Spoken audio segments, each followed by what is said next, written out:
Siya po naman talaga ang umpisang nagsimula ng Twitter serye sa Maria Clara at Ibarra. Siya naman po talaga ang nag-initiate ng Twitter serye na yun. Nakiraid lang ako.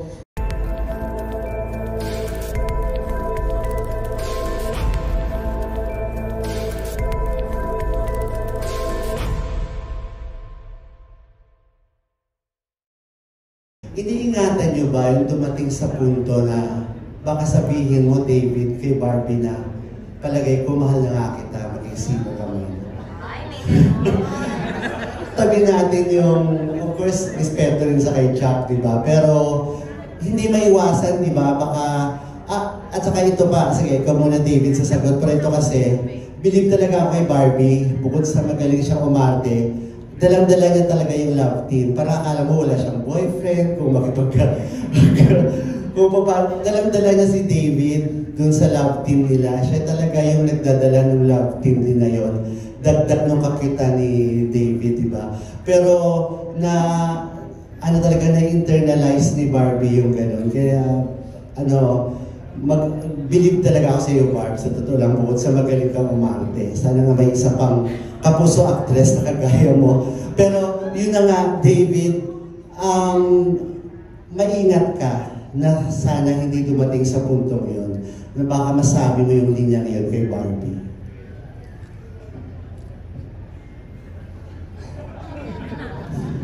Well, malapit na ba? Well, syempre first and first and foremost, you'll have to respect the personal lives of Barbie and I. I mean, syempre, we're good friends and so much respect for Jack. Hindi ko naman siya naiisip. Yeah. Hindi rin naman yung isip na baka medyo madala na kayo. Diba? Intense na yung mga eksena, baka maging mapunta na sa totoo talaga. Hindi mo na isip. Pwedeng kunwari, hindi na talaga mapigilan. Ingat na ingat, pero hindi na mapigilan. Mahal na mahal kita, maging sino ka man. Ganon yung delivery dapat. Dapat may ganong follow-up. Okay. Para hindi halata. Diba? Para hindi halata na, ay, shocks na sabi ko. Dapat ganon po. Ito. Pero Barbs, ikaw may meron kang, kumbaga sa limit na kamahan, dapat hanggang dito lang. Kasi iba na yung sa personal ninyo.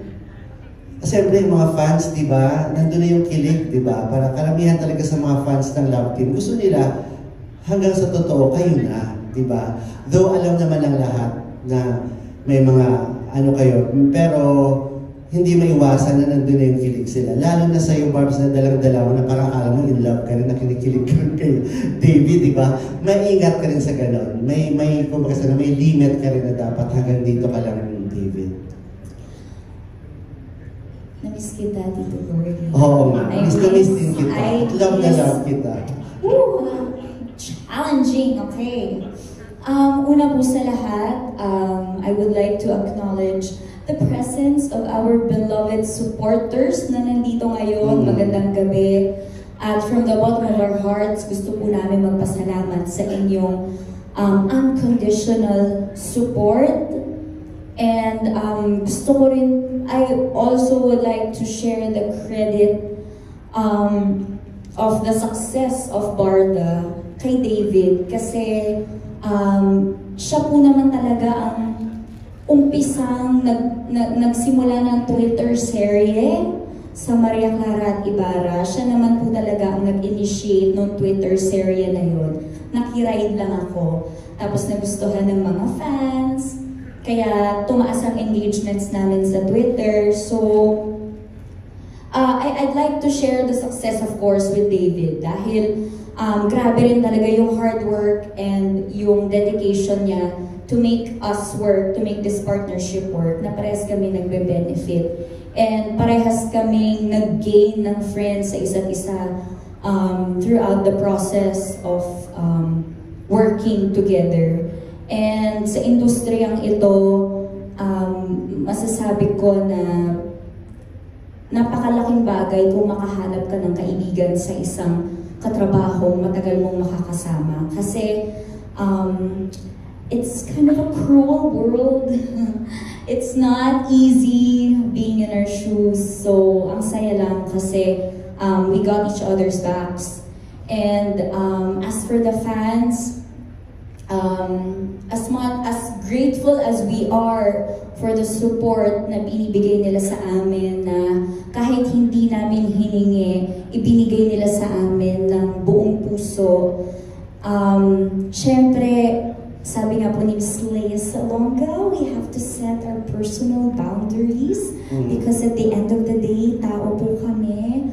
So I guess David will agree with me. Yung personal lives namin outside this partnership, outside this love team, are off limits. The people that make us happy, the people that love us, family, loved ones, off limits po yun. Opo, hindi po yun kasama sa trabaho.